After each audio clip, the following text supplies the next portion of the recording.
रहे,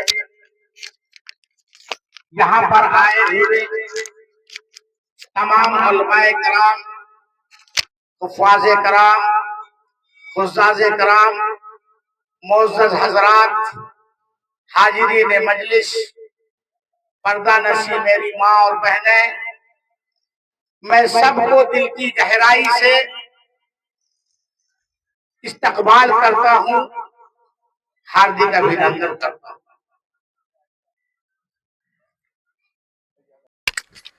इस मकसद मेरा यह है कि ये वीडियो जो है कि मेरे जो चैनल है बिहार मीडिया आप तक, और फेसबुक पे भी बिहार मीडिया आप तक के नाम से मेरा चैनल चलता है, सभी वीडियो वाले देखने वाले से मैं कहूँगा कि हमारे चैनल को सब्सक्राइब, फॉलो, शेयर करें, कमेंट करें। इंशाल्लाह फिर अगली वीडियो में इस तरीके से हम आपको वीडियो देते रहेंगे। लहू को मैं लहू कहता हूँ, पानी नहीं कहता। महलों में नाचने वाली को रानी नहीं कहता। कातिल को कातिल कहो, मसीहा नहीं। विकासहीन को विकासहीन बोलो, विकास पुरुष नहीं। आज मुसरिया की सरजमीन पर मजलिस इत्तेहादुल मुस्लिमीन के बैनर तले बैरिस्टर असदुद्दीन ओवैसी साहब के विचार उपदेश को लेकर मैं आपके सामने खड़ा हूं।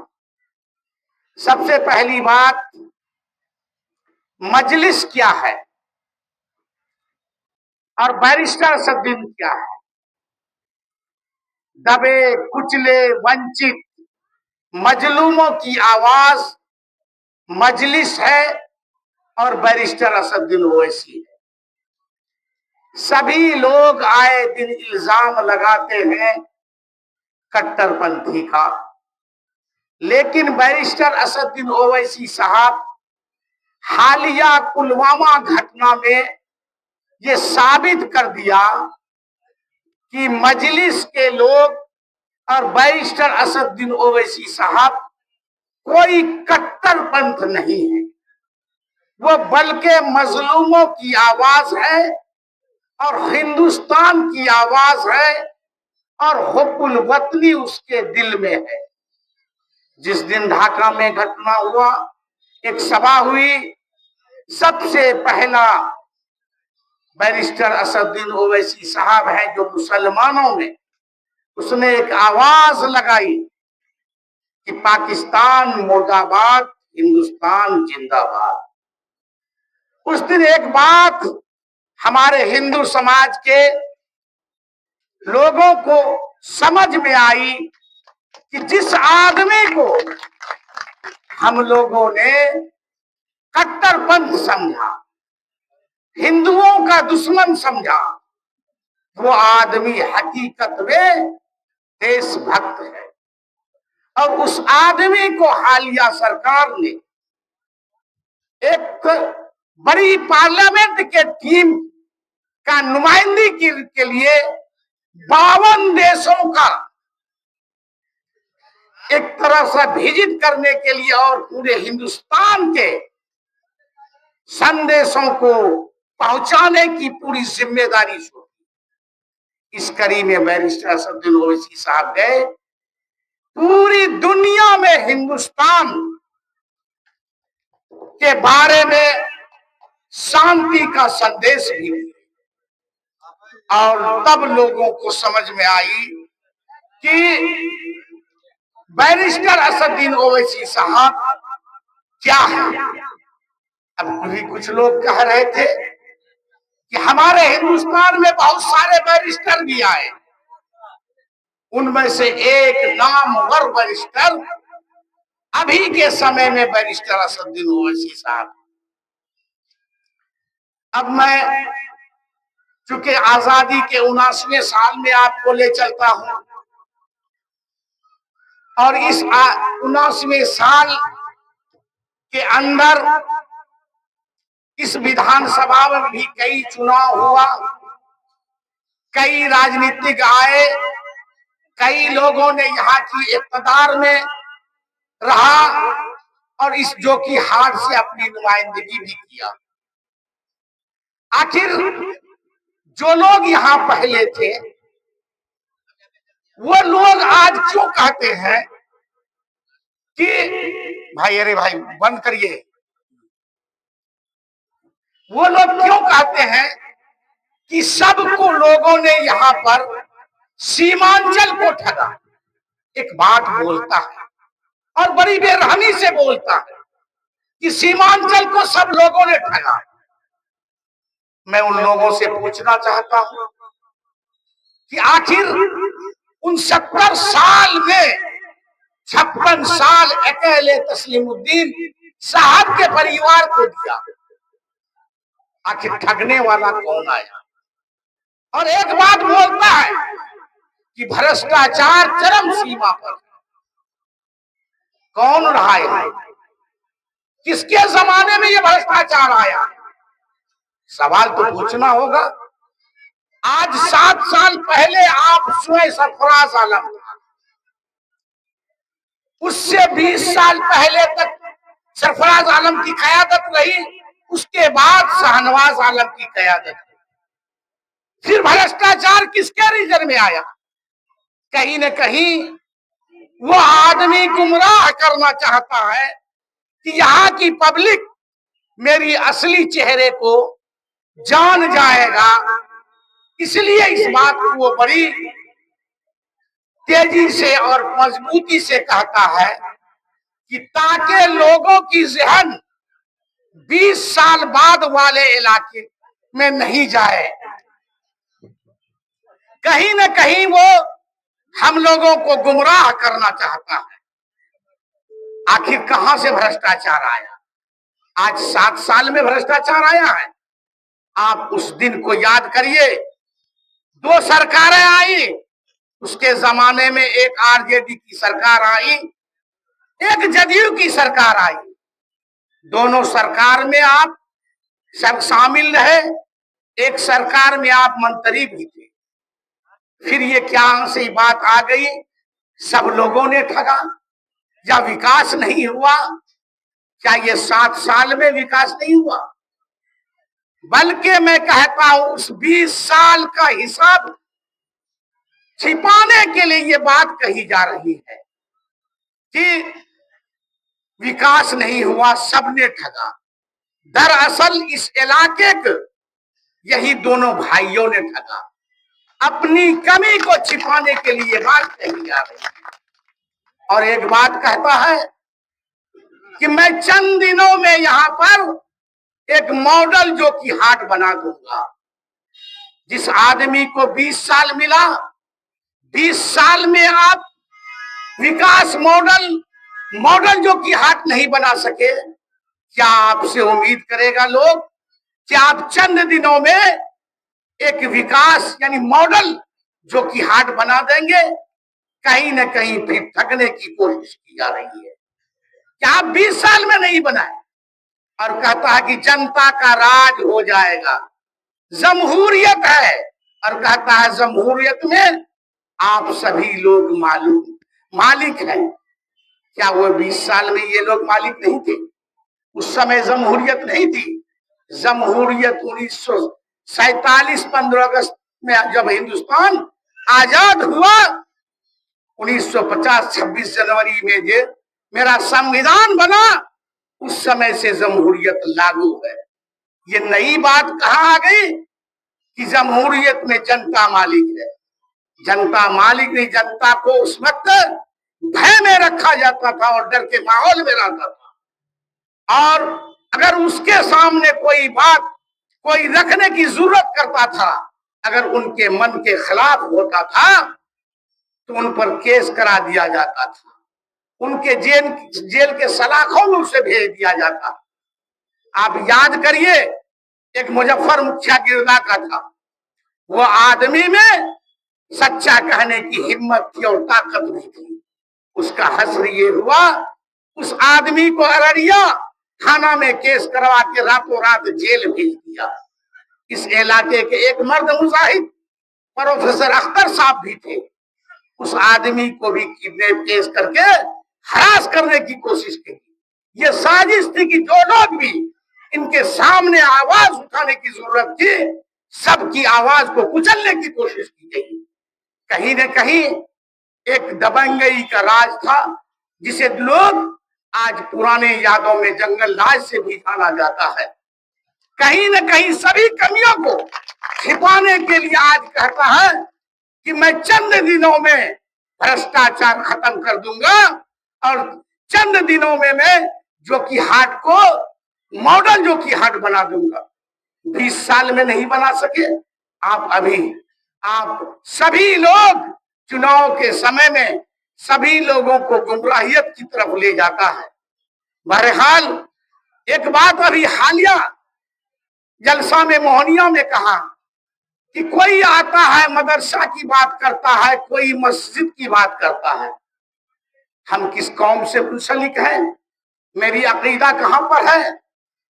हम मुसलमान हैं, हम इस्लाम के मानने वाले लोग हैं। पहला अकीदा मेरी मसाजिद से होगी, मदारिस से होगी, ईदगाह से होगी, खानगाह से होगी, कब्रिस्तान से होगी। यही मेरा अकीदा है। आज वक्फ क्या है की जरूरत थी, लेकिन नहीं मिला, सरकार नहीं बनी।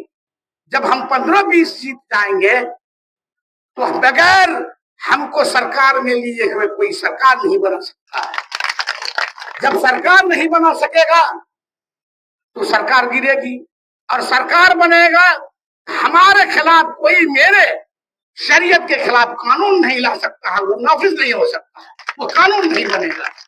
यही हम लोग की ताकत है। आप अपनी ताकत का कब एहसास कराएं कि हमारी ताकत ये है? कहीं न कहीं समय रहते जगना होगा। आप लोगों को मैं बहुत मुबारकबाद देता हूं कि 2020 में आप लोगों ने कहीं न कहीं फिक्र के साथ अपने मजलिस के उम्मीदवार को जिताया था। कहीं न कहीं आपके मन में था कि बैरिस्टर असदुद्दीन ओवैसी साहब की रहनुमाई में उनकी ताकत बढ़ाने के लिए यहाँ के नुमाइंदे को जिताया था, उनके उम्मीदवार को जिताया था। लेकिन 60,000 में से एक व्यक्ति भागा है। मेरा मानना है वो 60,000 लोग तो आज भी पूरी मुस्तैदी से तैयार है कि वो दिन कब आएगा जो हम बदला लेकर के उसको ये कर देंगे। इसके अलावा भी 40,000 लोग ऐसे हैं जो इस विधानसभा में जो अगले बार छूट गए थे, उसके मन में कहीं न कहीं एक पछतावा था कि काश हम भी वोट दे देते कि ये वोट की संख्या 60,000 से बढ़ के 1 लाख हो जाता। आज वो आदमी वो कसक लिए हुए आज भी वो इस ताक में बैठा हुआ, वो तारीख कब मुतय्यन होगी 2025 का, जो हम अपना वोट डाल करके और ये साबित कर दें कि हम लोग बैरिस्टर असदुद्दीन ओवैसी साहब की क़यादत को मान लिए हैं, उसकी क़यादत को पसंद कर लिए हैं, ये एहसास करा देगा। सभी लोग चाहता है इस बार इंशाअल्लाह, इस बार जो 2025 के चुनाव में मेरा मानना है इस बार 1 लाख पार 2025 फिर से मजलिस। कहीं न कहीं सब लोगों के मन में ये बात आ गई है कि 2025 फिर से मजलिस। तो मैं इन्हीं सब बातों को लेकर एक आप लोगों से गुजारिश होगा, आज से सभी लोग इस पार्टी का आप दावत देने वाला बन जाए, दाई बन जाए। बेशक हम जो कह रहे हैं 1 लाख पार, वो निश्चित हो जाएगा जब इतने ईमान वाले जब किसी चीज का बोझ उठा लेंगे और मन में ठान लेंगे आज से हम दाई हैं, तो निश्चित रूप से ये मुसैया की सरजमीन से एक ऐसी आवाज उठेगी, ये आवाज की ललक ऐसी होगी पूरे जोकीहाट विधानसभा में गूंजेगा। आप निश्चित आज यहाँ से एक अहद लीजिए, मुस्तहकम इरादा बनाइए कि हम मजलिस के हैं, हमने बैरिस्टर असदुद्दीन ओवैसी साहब की ताकत को बढ़ाने के लिए जो कदम उठाना पड़ेगा हम उठाएंगे। अब मैं एक नारा दूंगा कि 2025 फिर से मजलिस। जितनी भी जायदाद है वो कहीं न कहीं हमारे आबो अजदाद की शनाख्त है, और कहीं न कहीं उन्होंने ईसाले सवाब के लिए वो डोनेट किया था कि मेरा आखिरत बेहतर हो जाए। आज उसी चीज को छीनी जा रही है। वक्फ में कौन सी जायदाद है?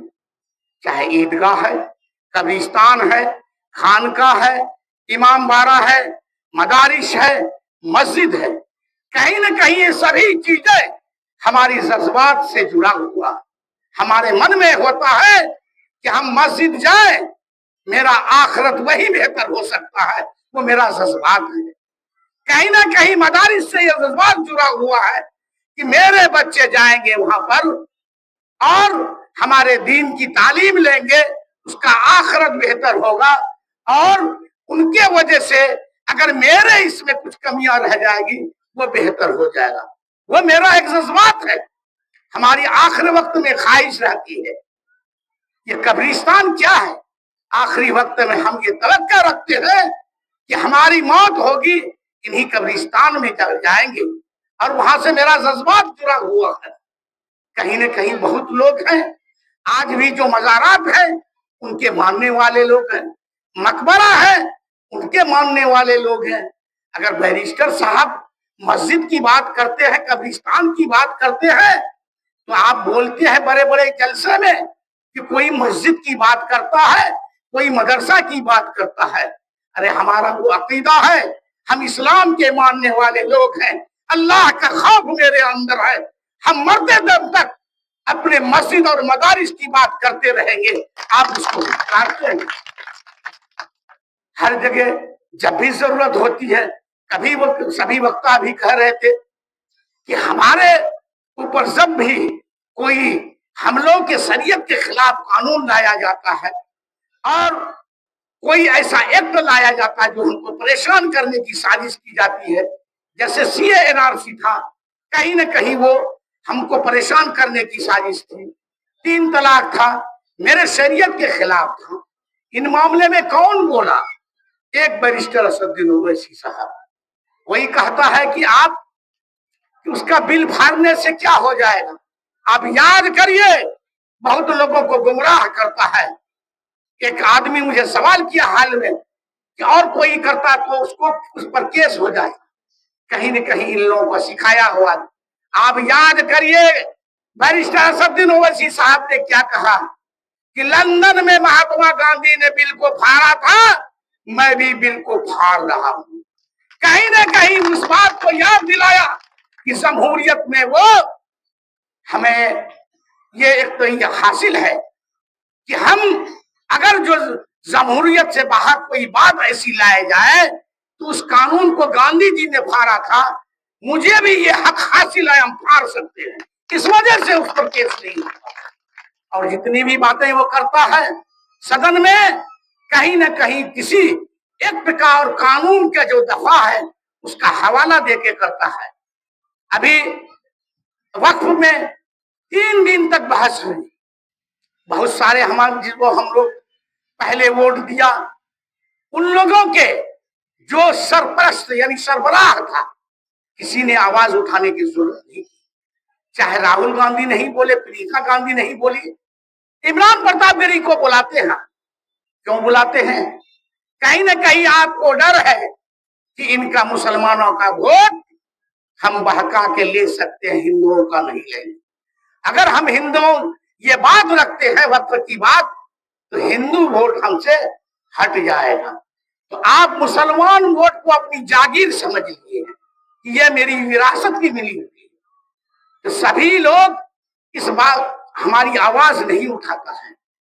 आज चले आइए, जब वक्फ बिल पारित हो रहा था, अंतिम तीसरे दिन बैरिस्टर असदुद्दीन ओवैसी साहब उस कुर्सी में रोए भी।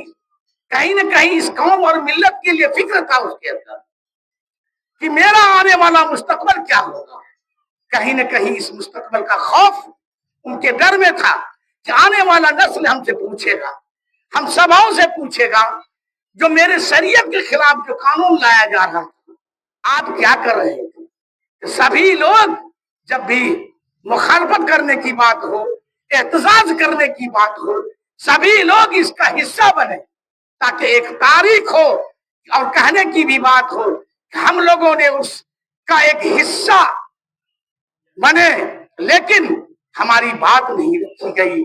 ऐसी हालत में हमको कोई तंज करता है, कोई मस्जिद कहते, कोई मदारिस कह करके, यहां तक के कहता है कुछ मुल्लाओं ने ऐसा किया। ये शब्द है उनका, हम लोग निकाल के कहेंगे। तो बहरहाल हम आप लोगों से एक अपील करने आए हैं हिंदुस्तान में जितनी भी छोटी छोटी पार्टियां हैं, सभी पार्टियों ने अपनी कयादत खड़ी कर ली, कहीं न कहीं अपना नुमाइंदा चुन लिया, कहीं न कहीं अपनी कायद बना लिया। और उस कायद की ने जिसको बनाया, पार्लियामेंट से लेके विधानसभा तक, वो उस जाति की बात को रखता है। सभी पाल लोगों ने बनाया, चाहे पासवान लोग हो, ये मंडल लोग है, यादव लोग है। आप ये जानिए कितने दुख की बात है, जब MIM पार्टी वाले ने महागठबंधन में शामिल करने की ख्वाहिश जाहिर की, जवाब क्या आया कि आप हैदराबाद में लड़िए और यहाँ का मुसलमान बिहार का मेरा दरी और कुर्सी बिछाने के लिए रख दीजिए। ये बात आई, कितना फिक्र की बात है कि हम 18% हैं, हमको कयादत में सरकार में भागीदार बनने के लिए नहीं कहता है, और वो 12% है। 12% के पीछे इस 18% वाले को रहने के लिए कहता है। कहीं ना कहीं उसको डर है कि ये 18% वाला अगर अपनी कयादत खड़ी कर लिया तो मेरा वोट बैंक जो मुसलमान कहा जाता है वो हमसे खिसक जाएगा। कहीं ना कहीं ये दर्द सता रहा है, और हम लोगों के लिए एक इबरत की बात है कि जो 20 साल से ये RJD वाला हम लोगों को गुलामी की जंजीर में बांध कर रखा है, अब समय आ गया है और हम लोग का कायद भी आ गया है, काबिल भी आ गया है। पहले कोई नहीं था, हम लोग समय रहते कहीं न कहीं उस अकाबिर को, कायद को मान लें, तभी बेहतर हो सकता है। बहुत लोग कहते हैं, अभी हमारे एक वक्ता कह रहे थे कि 1-2 सीट जीत कर क्या करेंगे। मैं दावे के साथ कहता हूं, अगर बिहार का मुस्लिम जग जाए तो हम 43 सीट जीत सकते हैं बगैर किसी के सहमति का, क्योंकि मेरी आबादी 45% से लेकर के कहीं पर 75, 72, 76% भी है। हम उन सीटों में जीत सकते हैं। वो हम कब जीत सकते हैं? हमें अपने अंदर दिल पैदा करना होगा, हिम्मत पैदा करना होगा। हम किसी की भी नहीं माने, हमको मानना होगा कि हमको अपनी क़यादत खड़ी करना है। हम नहीं सोचेंगे कि कल क्या होने वाला है। जो आदमी मैदान में लड़ता है, अगर हार का अगर वो फिक्र कर ले तो मैदान नहीं मार सकता है। वो आदमी अगर ये सोच ले कि हार हो मेरी या जीत हो, हम मैदान में लड़ेंगे तभी उसकी जीत हो सकती है।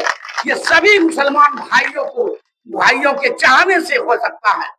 आज मेरा 15 सीट आ जाए, 12 सीट आ जाए, आप ये महसूस करिए, बिहार के अंदर जिसकी भी सरकार बनेगी, जब तक हमको सरकार में नहीं लेगा उसकी सरकार नहीं बनेगी। अगले बार क्या हुआ था, 7 सीट के वजह से RJD की सरकार नहीं बनी। 115 पूरा कर लेता था, लेकिन 120 से मजलिस। तो आप लोग बोलेंगे कि 2025 हम जब बोलेंगे, आप लोग बोलिएगा पूरे फिर से मजलिस और पूरे हाथ लहरा करके, तब ये बात लोगों को महसूस होती है। और दीगर बातें हैं। 2025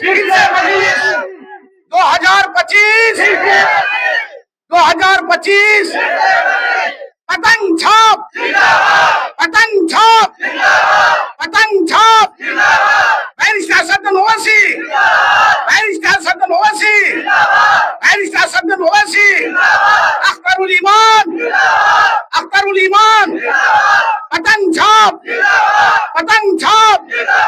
2025 चलिए।